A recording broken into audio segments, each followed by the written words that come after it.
Nous jouissons de tant de bénédictions. Il y a longtemps, dans l'un de mes sermons, je vous ai dit qu'il y a un mot que les gens ne connaissent pas, et c'est le mot « assez ».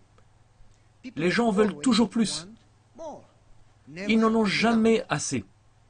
Et je vous ai dit qu'au lieu de se concentrer sur ce dont nous pensons avoir besoin, si nous nous concentrons sur ce que nous avons réellement, nous en profiterons alors un peu plus. Par exemple, quand vous voyez la maison du voisin et que vous souhaitez avoir cette maison, souvenez-vous que cela pourrait être pire. Certaines personnes ont perdu leur maison. Catastrophe, inondation, tornade, saisie, ça pourrait être pire. Certaines personnes n'ont même pas de toit. J'ai vu des personnes dormir dans le caniveau des enfants parce qu'ils n'ont pas de place.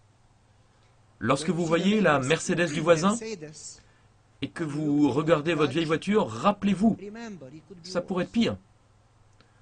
Vous devrez peut-être utiliser la voiture des apôtres, c'est-à-dire marcher. Si vous croyez vraiment que Dieu est réel, que Dieu est amour, que Dieu se soucie de vous, que Dieu sait tout, y compris vos cheveux, pour ceux qui ont des cheveux, que Dieu sait ce que vous vivez et qu'il se soucie de vous. Si vous croyez vraiment ce que vous dites, alors peu importe ce que vous allez traverser, je n'essaie pas de minimiser votre choix, mais quoi que vous traversiez, vous êtes en paix. Parce qu'il y a un Dieu qui dit dans la Bible, nous savons du reste que toute chose, vous vous souvenez de ce verset de la Bible, concourt au bien de ceux qui aiment Dieu. Il ne dit pas nous espérons, mais nous savons. En fait, nous savons avec certitude que tout, combien? Que toute chose concourt. Je ne sais pas ce que vous vivez. Vous avez peut-être des difficultés, ou peut-être perdre votre emploi, peut-être en instance de divorce, peut-être malade, peut-être que vous ne pouvez pas payer vos factures ce mois-ci. Quoi que vous traversiez, vous devez savoir, non pas que Dieu l'a envoyé, mais que Dieu peut l'utiliser et le transformer en bien. Est-ce que vous avez entendu ce que j'ai dit? Alors laissez-moi maintenant entrer dans notre sujet aujourd'hui. Je me souviens que mon fils étant rentré à la maison et qu'il était tout rayonnant, c'était comme si j'avais dit que quelque chose de bien s'était passé. Il m'a dit, j'ai eu un A au test le plus difficile. J'ai dit, c'est bien pour toi. Et juste une semaine plus tard, il est rentré à la maison, comme dépité. Il est allé dans sa chambre. J'ai dit, eh, reviens, reviens. Comment ça va? Je vais bien. Qu'est-ce qui s'est passé? Rien. Tu n'es pas censé mentir. Je mens pas. Je te connais comme je connais ma poche. Qu'est-ce qui s'est passé? J'ai eu un C. Heureux quand il a un A, triste quand il a une mauvaise note. Sommes-nous dépendants de ce qui se passe autour de nous? Notre bonheur dépend-il des circonstances? Oui ou non? Cela ne devrait pas. Mais je vous ai demandé si c'était le cas. Je vous le demande de manière pratique. Le sommes-nous? Malheureusement, oui, nous le sommes. Je me réjouissais il y a une semaine lorsque 2 personnes donnaient leur vie au Seigneur. Vous vous en souvenez?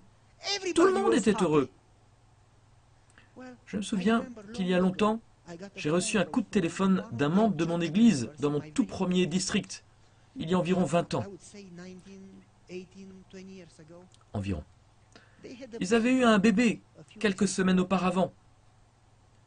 Et quand le bébé a eu 1 mois environ, ils m'ont appelé pour me dire que le bébé était mort. Que pouvais-je dire? Quels mots utiliseriez-vous pour réconforter cette famille? Que pouvez-vous dire qui aiderait vraiment? J'aurais dû dire, oh, tout concourt au bien d'eux, ne vous inquiétez pas. Ils m'auraient frappé avec la Bible, probablement à la figure. Tu ne peux pas dire, tu sais, ne t'inquiète pas, tout marche pour le mieux. On ne peut pas dire grand-chose, on ne peut rien faire en fait. On peut pleurer avec ceux qui pleurent. Vous êtes d'accord? Mais, ce qui m'a le plus étonné, je suis allé à l'enterrement. Et quand je parlais, je prêchais, c'était le travail le plus difficile de prêcher un enterrement. D'ailleurs, pas lorsque le défunt a 103 ans. Cela ne fait pas mal de la même façon. Mais lorsque le défunt a 1 mois, je suis allé à l'enterrement. Et les parents étaient silencieux. Ils se tenaient dans les bras l'un l'autre. Et je leur ai parlé après. Et je leur ai dit, comment tenez-vous le coup? Ils m'ont dit, on ne sait pas. Nous savons juste que Dieu est avec nous. Je me souviens d'une autre histoire, et j'ai lu l'histoire sur Internet. Un homme appelé Andrew est revenu d'un voyage missionnaire en Inde où il a sacrifié 1 mois entier et son argent. Ils ont construit une église et sont rentrés fatigués du voyage. Ils ont pris la voiture de l'aéroport pour rentrer chez eux dans l'Ohio. Et sur la route, un chauffeur ivre les a percutés et a tué sa femme et sa fille. Et il dit dans son récit, « J'ai prié lorsque nous sommes montés dans l'avion. J'ai encore prié lorsque nous étions dans l'avion. J'ai prié lorsque nous sommes descendus. J'ai prié lorsque nous sommes allés dans la voiture. S'il a prié, pourquoi Dieu n'a-t-il pas protégé sa famille? Je ne sais pas. Je ne peux pas l'expliquer. Je sais que Satan nous déteste. Je sais que si Dieu protégeait ses enfants, personne ne perdrait son emploi, personne ne serait jamais malade, serait millionnaire. Tout le monde serait chrétien. Bien sûr. Si vous recevez toutes les bénédictions du monde et que rien ne peut vous arriver, alors quoi? Comme Job. Sa femme lui dit « Maudit Dieu !» Il déclara « Si j'aime Dieu quand j'ai des choses et que je ne l'aime pas quand je perds ces choses, ce n'est pas l'amour. J'aime Dieu quelles que soient les circonstances. Quand il me donne des bénédictions et quand ces bénédictions disparaissent, j'aime toujours Dieu pour ce qu'il est. » Donc en gros, pour revenir à Andrew, le type de notre histoire, il y a eu un enterrement. Après l'enterrement, il est resté à la maison environ 5 jours, enfermé dans sa chambre sans parler à personne.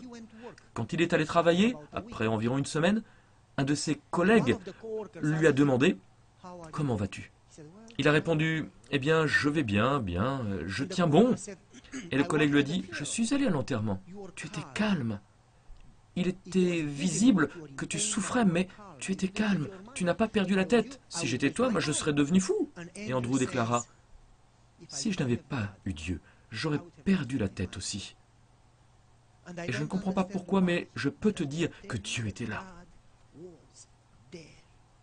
Il m'a tenu dans ses bras et m'a donné sa force. Et il me dit, Dieu est ici avec moi en ce moment. Il m'aide à traverser chaque épreuve, chaque seconde. Dieu est avec moi. Quelques semaines plus tard, son collègue lui dit, tu sais, il est évident que tu as ce genre de paix parce que tu connais ton Dieu et parce que tu as confiance en ton Dieu. Tu as un Dieu qui est réel. Ce n'est pas seulement une théorie. Il déclara, je suis chrétien, je parle de Dieu, mais je n'ai pas de Dieu. Ma vie est tout ce pourquoi je me bats. Il demanda, je veux connaître ton Dieu, pas mon Dieu. Et Andrew lui dit, chaque lundi matin et chaque mercredi matin, nous jouons au basket. Lundi et mercredi prochain, tu viens une demi-heure plus tôt et nous allons essayer de découvrir Dieu ensemble. Alors, son ami est venu, ils ont prié ensemble, chaque semaine, 2 fois par semaine. Après quelques mois, son collègue a été baptisé, puis un autre, puis sa famille, et ainsi de suite. Je ne dis pas que Dieu a tué sa femme pour faire baptiser son collègue. Je dis que malgré ces circonstances, Dieu l'a transformé en quelque chose de bon. Allons droit au but. Nous pensons que le bonheur dépend des choses matérielles. Souvent notre travail, notre position, notre maison, nous pensons qu'il nous révèle qui nous sommes. Notre identité ne doit pas être façonnée par ce qui se passe autour de nous ou par ce que nous avons. Notre identité devrait être entièrement dans le Christ. Il est facile de se réjouir quand les choses vont mal, n'est-ce pas? Mais il est un peu plus difficile de se réjouir lorsque les choses vont mal. Nous allons découvrir aujourd'hui que l'on peut se réjouir même lorsque les choses vont mal. Vous pouvez vous réjouir quand vous êtes béni et vous réjouir quand les choses ne vont pas bien. Quand vous perdez votre santé, votre emploi, votre famille, lorsque vous avez une mauvaise note. Nous pouvons nous réjouir quelles que soient les circonstances. Nous pouvons nous réjouir au milieu de l'adversité. Pourquoi? Parce que nous savons que Dieu peut et va le faire. Même dans les situations difficiles. Permettez-moi de le répéter. Nous pouvons nous réjouir. Pourquoi? Parce que nous savons que Dieu peut et qu'il le fera, même à partir de quelque chose de mauvais. Cela ne veut pas dire que le mal soit bon.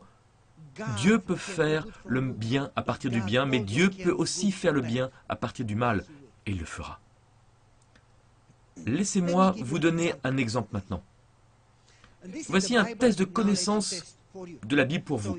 Vous obtenez un A ou un C aujourd'hui. Attention, combien de voyages missionnaires Paul a-t-il fait? Vous avez échoué. 4. 4 voyages missionnaires. Ok, oublions cette question. Je vous donne une autre chance. Combien de fois Paul a-t-il été arrêté? Maintenant, plus personne ne veut parler.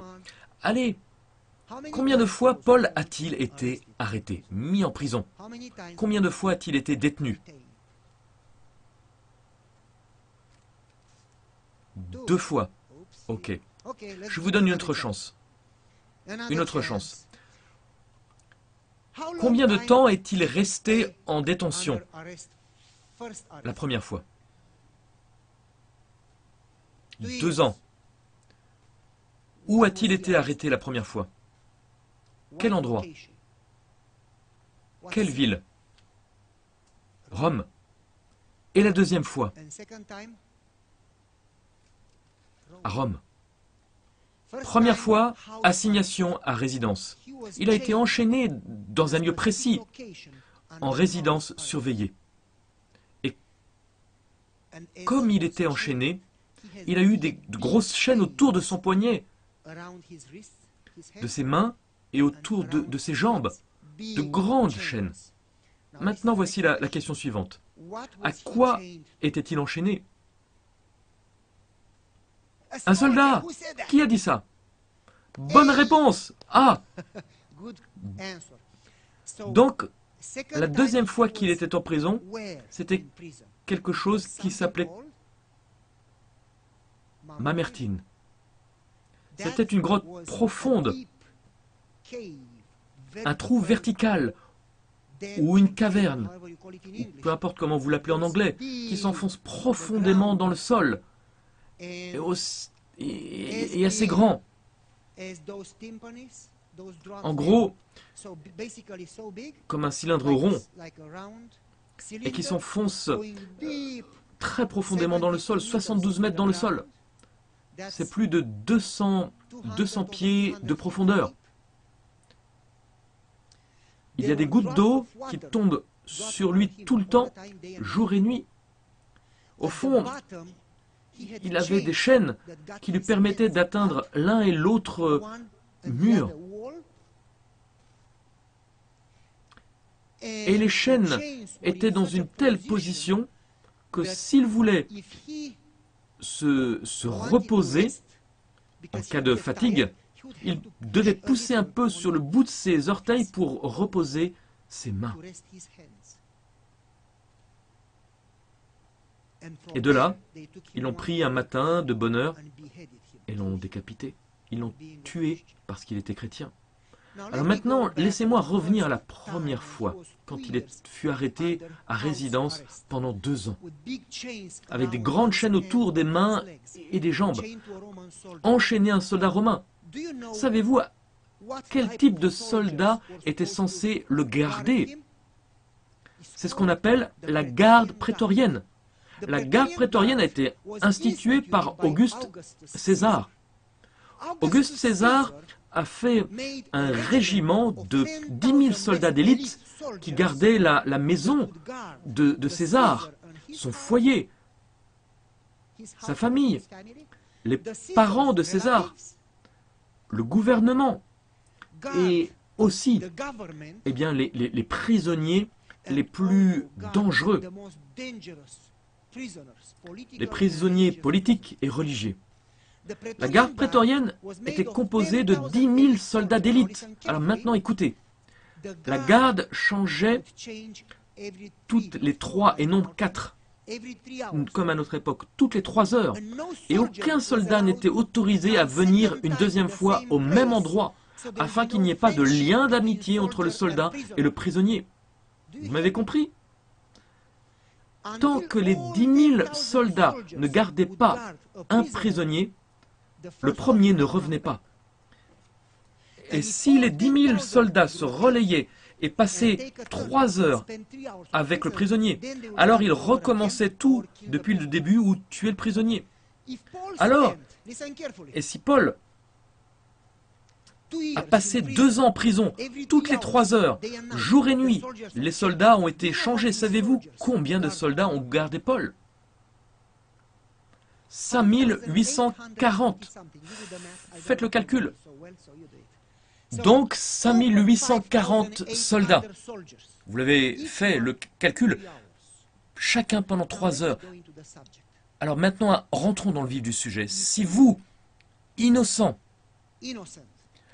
alliés en prison, et étiez enchaînés pendant 2 ans pour avoir été chrétien, pourquoi prieriez-vous? Soyons honnêtes.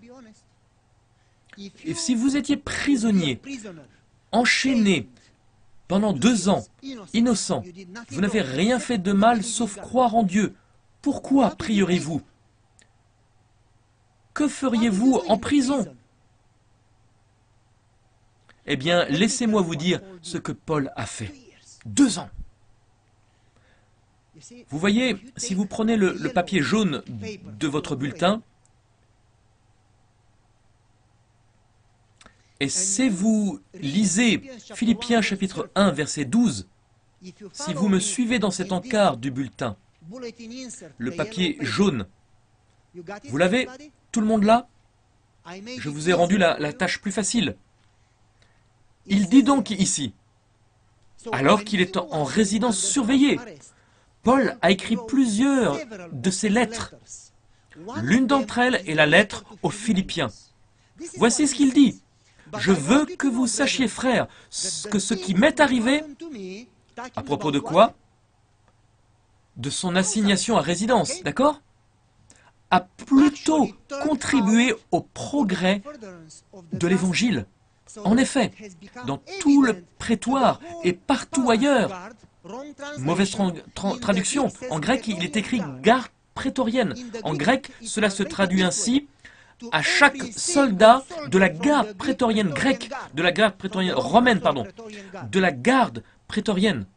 Si vous vous souvenez bien, je viens de vous dire ce qu'était la garde prétorienne romaine, n'est-ce pas? Alors Paul dit à chacun d'eux, écoutez, il a été évident pour chaque soldat de la garde prétorienne et pour tous les autres, en grec, leurs familles et leurs amis, tous les autres, que mes chaînes sont en Christ. En gros, il dit que les soldats et leurs familles, leurs amis et tous ceux avec qui ils sont en contact ont appris que je suis enchaîné pour rien d'autre que le Christ. Vous me suivez jusqu'ici? Maintenant écoutez. Et la plupart des frères dans le Seigneur, ayant appris de l'assurance grâce à mon arrestation, sont beaucoup plus audacieux pour exprimer la crainte de Dieu. Maintenant écoutez, je vais vous donner des versets bibliques pour vous montrer qu'en fait, grâce à la garde prétorienne, la maison de César, la propre maison de César, la propre famille de César s'est convertie. Le saviez-vous? Donc les soldats, pensez-y, Paul est en prison, il est enchaîné, il ne prie pas pour sa délivrance. Il ne se plaint pas comme toi. Regarde ce que je vis. Je suis innocent. J'ai besoin d'un avocat. Il ne pense même pas à sa misère. Il s'oublie totalement et il se concentre sur ce soldat auquel il est enchaîné. Il dit que cet homme n'a pas d'autre opportunité. Ça y est, nous y sommes, 3 heures. 3 heures, il faut que je lui dise. Il prêche donc au soldat le Christ crucifié pour sauver ce soldat. Et alors que le soldat a entendu, il y en a un autre qui doit rester que 3 heures. Il n'a pas d'autre opportunité, donc il prêche à nouveau. 5840 autres sauvés. Et les soldats qui viennent garder la famille de César, quand ils se convertissent, devinez de quoi ils parlent? Du Christ. Il vient de les sauver. Et ils ne peuvent pas le garder pour eux, parce qu'ils sont heureux. Ils ont trouvé le salut, ils ont trouvé le pardon, et il est devenu réel pour eux.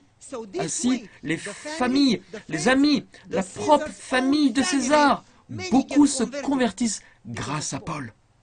Et Paul dit à cause de cela, et je vais vous donner le verset de la Bible, « Je me réjouis même, dit-il, dans mes chaînes. » En fait, en grec, il dit « Je me réjouis ».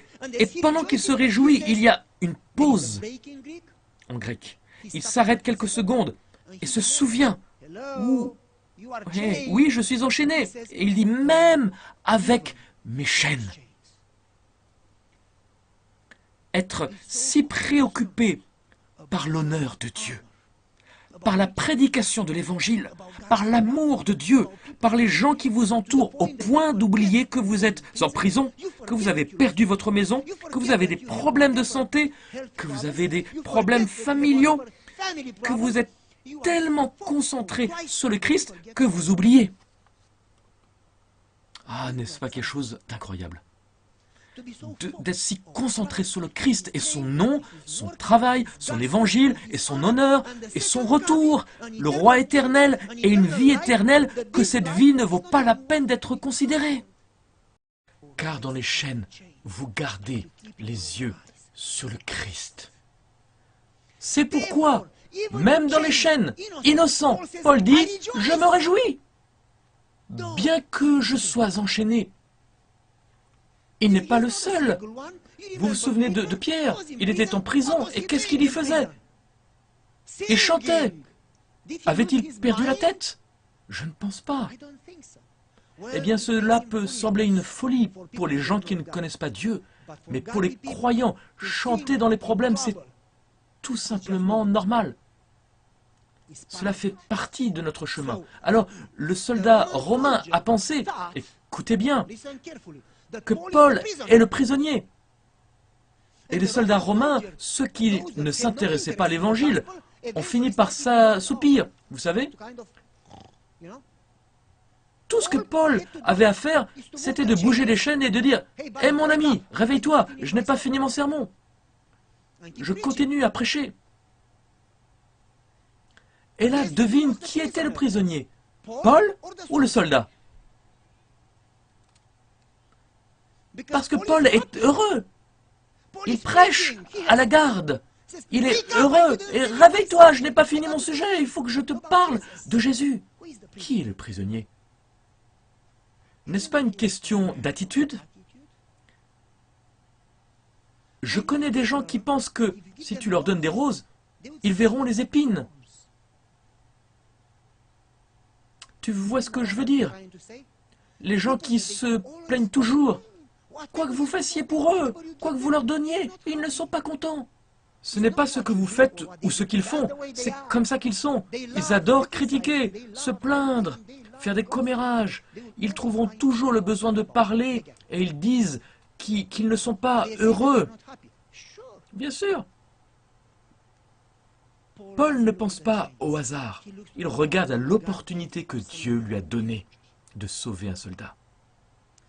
Un public captif. Les soldats étaient un public captif, n'est-ce pas? Il est étonnant qu'il n'exprime aucun souci pour lui-même, pour sa douleur, pour les chaînes, pour l'arrestation. Toutes ses priorités, Ses buts, désirs sont de prêcher le Christ au point qu'il oublie la douleur. L'histoire nous dit qu'après 2 jours enchaînés, les mains, les jambes devenaient de plus en plus gros parce que les chaînes ne permettaient pas au sang de circuler et la douleur devenait de plus en plus forte. Paul ne se plaint pas de la douleur. Il n'a pas le temps de penser à la douleur. Je me souviens à l'époque où mon père se moquait de moi. Je travaillais un peu avec lui dans la construction et je me suis cogné le doigt avec un marteau. Mon père m'a dit « J'ai l'antidote !» J'ai dit « Donne-le-moi !» Il m'a dit « Frappe l'orteil !» en me disant que tu ne penseras pas à mon doigt. Il se moquait de moi. Tu vois, si tu as autre chose à faire, tu ne penses pas à ton problème, tu sais. Donc Paul ne faisait que réveiller le soldat, continuer à prêcher son Dieu merveilleux. N'est-ce pas incroyable que Dieu puisse faire quelque chose de bien, même à partir de quelque chose de mal? Je me souviens de Pablo. Pablo, je vous l'ai probablement dit, l'ancien, celui qui est venu ici pour nous aider à étudier la Bible, nous a dit que Pablo était dans son premier district. Et Pablo s'est fait baptiser. Et Pablo était tellement heureux de connaître le Christ qu'il a décidé de parler du Christ aux autres. Il a créé un premier groupe de prière dans sa maison et il a dit que chaque membre de l'Église pourrait créer un petit groupe de prière. Si nous parlions à 2 ou 3 personnes, si nous parlions de Dieu aux voisins, notre Église exploserait. Soyez-vous d'accord? Si chacun appelait 2 voisins et leur donnait une glace, puis priait avec eux, pour eux et non pour vous, ils auraient une chance de connaître votre Dieu, de vous connaître et de connaître votre Dieu. Pablo a donc invité quelques voisins et ils ont eu une réunion de prière pour prier les uns pour les autres. Et après quelques semaines, l'un de ceux qui est venu a abusé sexuellement d'un très jeune enfant. Pablo était infirmier. Il se trouve que Pablo a été appelé, parce qu'il était de garde, Pablo a été appelé à l'hôpital. Et la police est venue et ils ont supposé que parce qu'il vivait là, c'est lui qui avait commis l'abus. Qu'il avait abusé de l'enfant et qu'il s'était précipité à l'hôpital sous prétexte qu'il était au travail. Mais Pablo n'a pas touché à cet enfant. C'était quelqu'un d'autre. Maintenant, le juge se souvient qu'il avait un neveu qui avait été également sexuellement abusé et le juge était tellement en colère contre ces personnes qu'il n'a pas donné à Pablo la possibilité d'aller au tribunal comme la loi l'exige. Dans les 30 jours, vous devez aller au tribunal. Donc Pablo a passé 6 mois en prison sans aller au tribunal. Chaque fois, cela a été reporté de 30 jours, puis de 30 jours, puis de 30 jours, puis de 30 jours. Et aucun avocat n'est venu prendre sa défense. Il savait qu'il n'avait aucune chance. Il perdrait, irait en prison pour longtemps. Maintenant, sa femme a parlé au pasteur. Priez pour lui, il est innocent. Priez pour lui. Pablo a appelé le pasteur depuis la prison et Pablo lui a dit, pasteur, le verset de la Bible est-il vrai? Toute chose concourt au bien? Oui, c'est vrai. D'accord, je vais prier pour cela. Je vais prier pour que Dieu me montre pourquoi je suis ici. Parce que si Dieu ne le voulait pas, il ne l'aurait pas permis. S'il l'a permis, il y a un objectif. Pour oublier votre problème et dire qu'au lieu de me plaindre, je préfère apprendre pourquoi. Que veut-il accomplir à travers cela? Alors Pablo a commencé à prier. Et alors qu'il priait, un détenu lui a dit, « Mais tu es fou. Tu continues à prier alors que tu es là. Où est Dieu? Si Dieu existe, pourquoi ne t'a-t-il pas aidé? Tu n'as pas l'air d'un criminel. Nous, oui, mais toi. » Et Pablo lui dit, « Tu sais que Dieu l'a permis pour une raison. » Et Pablo a commencé à lui donner une étude biblique. Pour faire court, une autre personne, et une autre, et une autre. 50 personnes se sont fait baptiser. En fait, 64 ont été baptisés en prison. Une fois, Pablo a demandé sa Bible qu'il avait reçue lors de son baptême. Vous voyez la Bible noire en cuir, là, que l'on souligne, que le pasteur signe. Vous voyez ce que je veux dire? Et sa femme est venue avec cette Bible en prison. Et sa femme lui dit, « Je lui donne la Bible. » Et le gardien dit, « Non. Si je vous le permets, je dois permettre à un autre, etc. » Ils ont des Bibles à l'intérieur. Ils peuvent les utiliser. Donc, elle rentre chez elle. Et elle appelle le pasteur. Elle dit, tu es pasteur, donne-lui la Bible. Donc le pasteur a pris la Bible et elle est en prison. Le garde dit, non. Alors le pasteur est rentré chez lui, a redonné la Bible. Sa femme a posé la Bible sur le... Comment vous appelez en anglais cette chose que vous gardez à gauche et à droite du lit? Ah, la table de nuit, merci. Ah, mon anglais. Donc elle a posé la Bible sur la table de nuit où Pablo avait l'habitude de dormir. Et elle parle au pasteur de son prochain entretien. Pablo appelle, chérie, merci pour la Bible. Et Pablo d'habitude est sarcastique. Il aime bien plaisanter, tu vois. Mais, chérie, s'il te plaît, ne te moque pas de moi, j'ai essayé. Mais chérie, merci pour la Bible. Chérie, je suis venu, mais ils ne m'ont pas laissé entrer. Je suis désolé, ce n'est pas que je m'en moque. Le pasteur est venu aussi et ils ne l'ont pas laissé entrer. Chérie, j'ai la Bible. Je ne me moque pas de toi. J'ai ma Bible en cuir noir, avec la signature du pasteur, mes versets soulignés, surlignés, ma Bible, quoi. Elle déclare, non, chérie, elle est juste là, oups. Et le pasteur nous a raconté l'histoire. Il a dit, je lui ai remis la Bible. Elle a mis la Bible sur la table de nuit, je l'ai vue. Quand il a appelé, la Bible n'était plus là. Alors ils ont demandé à Pablo, mais qui t'a donné la Bible? Un homme est venu, m'a donné ma Bible. J'ai pensé que tu l'avais envoyée. Non, je ne l'ai pas fait. Alors il a demandé au garde, qui est venu? Et lui dit, tu es fou, personne n'est venu. Personne n'est entré, personne n'est sorti. Ils ne te laisseront pas emmener la Bible chez toi ou l'emmener avec. Ceci appartient à la prison. Mais non, c'est à moi, mais personne n'est venu la donner. Après 6 mois, le type qui a commis l'abus l'a fait dans une autre maison. Ils l'ont attrapé et ont prouvé qu'il était coupable. Et Pablo a été renvoyé chez lui sans même un procès ou quoi que ce soit. Laissez-moi vous demander, était-ce amusant pour Pablo d'être en prison? Non. Y avait-il un but? Dieu pouvait-il transformer cela en quelque chose de bon? Oui. Eh bien, si Pablo disait « Je veux rentrer chez moi, je suis innocent », Dieu aurait-il pu l'utiliser? Je ne le pense pas. Alors, chère Église, revenons à notre sujet. Paul dit qu'il a en fait prêché à la garde prétorienne dans Philippiens 1, 12. Si vous allez à Philippiens 4, 22, il dit qu'en fait, il se réjouit en prison. Ok. Philippiens 4, 22. Il dit ceci. Écoutez bien. Il dit, « Tous les saints vous saluent, surtout ceux de la maison de César. » Qu'est-ce qu'il vous dit? Qu'est-ce qu'il y a là? Ce qui est arrivé à la maison de César. Ils se sont fait baptiser. Je vais vous donner un autre verset de la Bible, pour le plaisir. Donc Dieu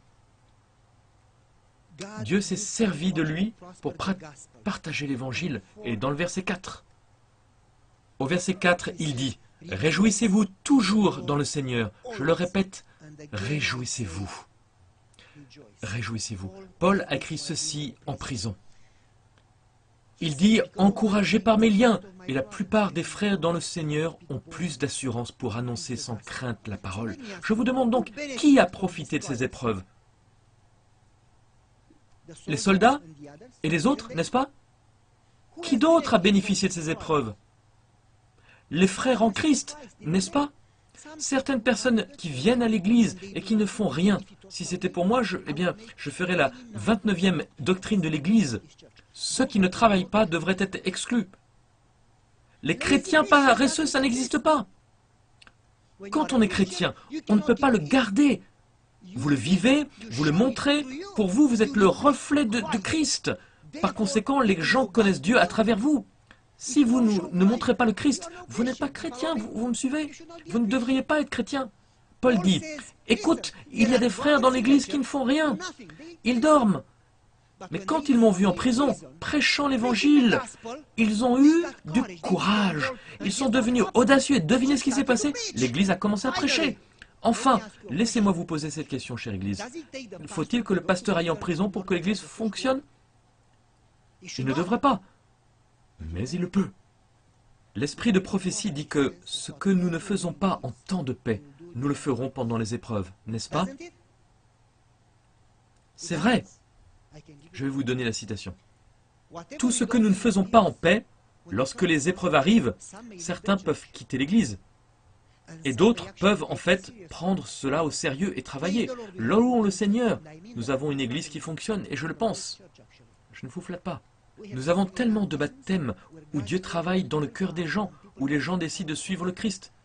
Nous avons l'évangélisation, nous avons des séminaires sur l'Apocalypse, nous avons des cours de santé, nous avons tant de choses qui se passent.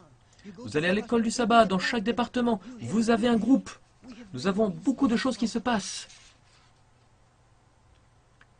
Amen! Nous avons une église qui est vivante. Ça pourrait être pire, mais je peux vous dire que ça pourrait être mieux.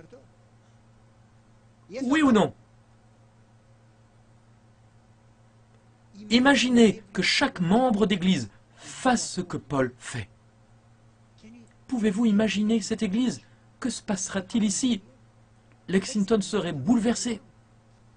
Si chaque membre d'église faisait ce que Pablo a fait, pas pour aller en prison, mais pour prier, étudier avec quelqu'un d'autre. Vous me suivez? Donc, en gros, Dieu a utilisé l'épreuve de Paul pour travailler dans la vie des frères, afin qu'ils deviennent actifs et qu'ils prêchent avec audace et courage. Mais il y a autre chose qui se passe.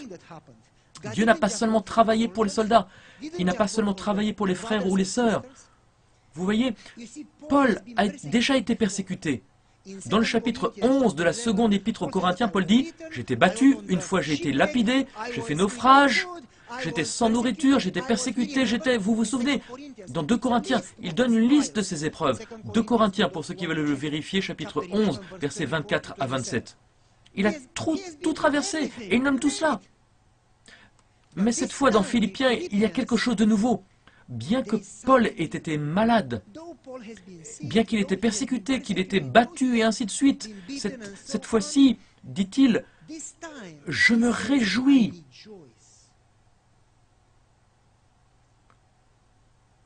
Pourquoi se réjouirait-il? Il dit que même dans cette situation, Dieu m'a donné la joie. Écoutez. Parce qu'il ne se concentre pas sur lui, sur sa propre vie, mais il se concentre sur le Christ. Il a la foi et la confiance au milieu des conflits, au milieu des épreuves. Il est confiant que Dieu transformera une crise en victoire, un gâchis en bénédiction. Certains d'entre vous sont peut-être dans de mauvaises situations aujourd'hui. Certains d'entre vous peuvent traverser des épreuves. Pouvez-vous avoir la joie? Je vais encore m'en prendre à quelqu'un aujourd'hui comme la dernière fois. Glenn, veux-tu venir?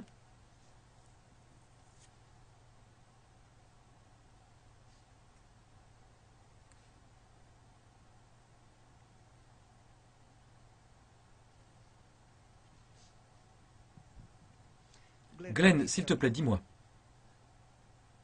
As-tu déjà perdu ton travail dans ta vie? Oui. Une fois ou plusieurs? Plusieurs fois, oui. D'accord. La première fois que tu as perdu ton emploi, étais-tu content? Non, non, pas du tout.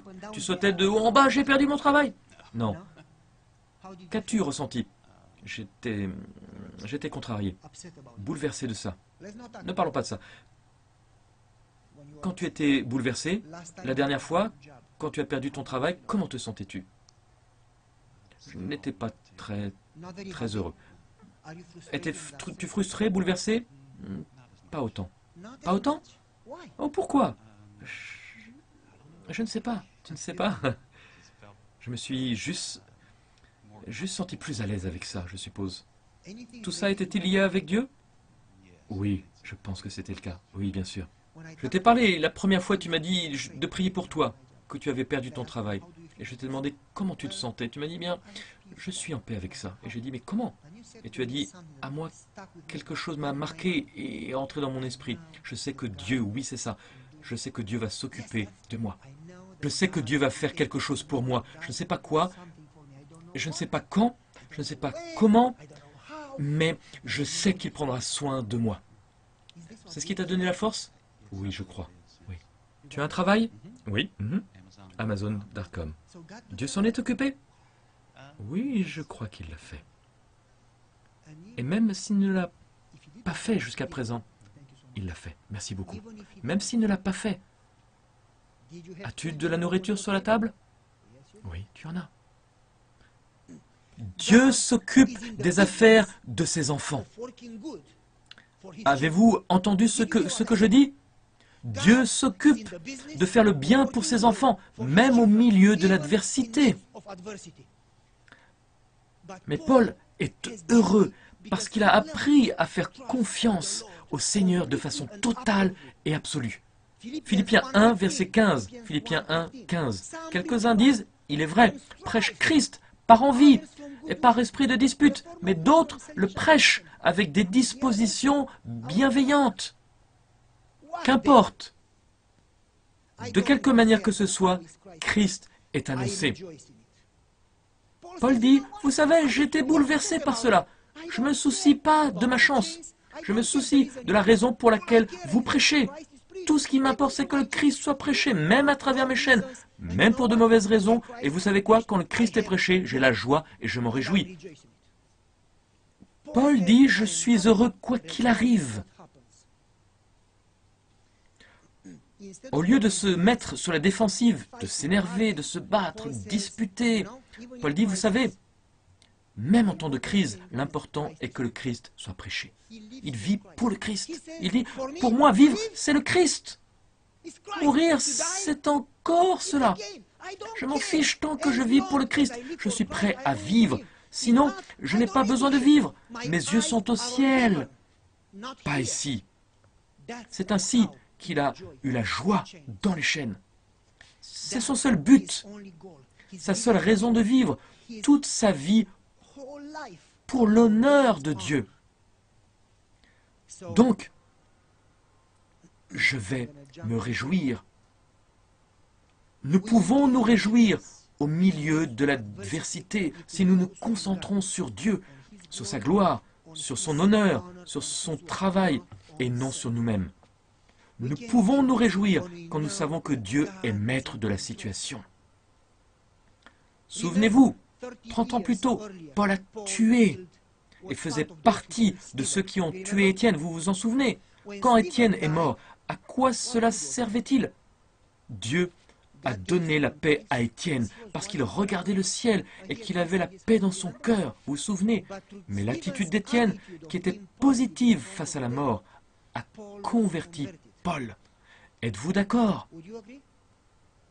C'est juste là, dans la Bible. Comme Dieu agit par l'intermédiaire d'Étienne pour Paul, Dieu utilisait maintenant Paul pour les autres. Je vais vous donner un autre exemple biblique. Pensez à Joseph. Joseph en prison. Dieu a-t-il tourné cela en bien? S'il n'était pas allé en prison, il n'aurait pas sauvé, en gros, eh bien, 2 pays, 2 nations, pas seulement sa famille, ses frères et ses parents. Il existe de nombreux exemples bibliques. Je vais sauter par-dessus et finir. Certains d'entre vous sont peut-être en ce moment dans une mauvaise situation. Et je vous lance un défi aujourd'hui. Je vous invite aujourd'hui à tenir ses promesses. Dieu a commencé cette bonne œuvre en vous. Il finira ce qu'il a commencé. Mais en attendant, n'oubliez pas que nous ne nous contentons pas d'espérer. Nous savons que toutes les choses concourent au bien. De plus, nous savons que si Dieu est pour nous, personne ne peut être contre nous. Il a inscrit sur la paume de ses mains. Même si votre mère et vos parents vous oubliaient, il ne vous oubliera jamais parce qu'il vous aime. Dieu vous aime avec le prix de Jésus-Christ. Et il sera avec vous. Quand vous marcherez dans le feu, ce n'est pas si. Peut-être que vous avez déjà été là, peut-être vous serez là. Mais quand vous marchez dans le feu, vous n'êtes pas seul. Il sera avec vous parce qu'il l'a promis. Souvenez-vous des disciples. Ils étaient découragés lorsque Jésus a été crucifié parce qu'ils le voyaient mort et que cela était en fait le seul moyen de les sauver. Parce que si Jésus n'était pas mort, il n'y aurait pas de salut. Donc, le fait même qu'ils soient passés par le découragement était en fait un élément dont ils auraient dû se réjouir. Et souvent, nous sommes découragés par les choses que Dieu utilise pour nous sauver.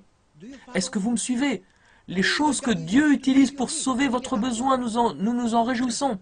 Les disciples, Jésus vient de l'eau vers eux pendant la tempête et ils crient « Un fantôme !»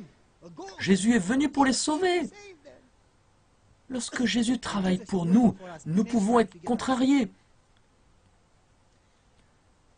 Certains d'entre nous voient des difficultés, d'autres des défis, mais nous pouvons nous réjouir parce que Dieu peut et va travailler pour nous. Tenons bon, concentrons-nous sur lui et répétons simplement ses promesses. Ne regardons pas au hasard, regardons Jésus, car le bonheur, se trouve en Jésus.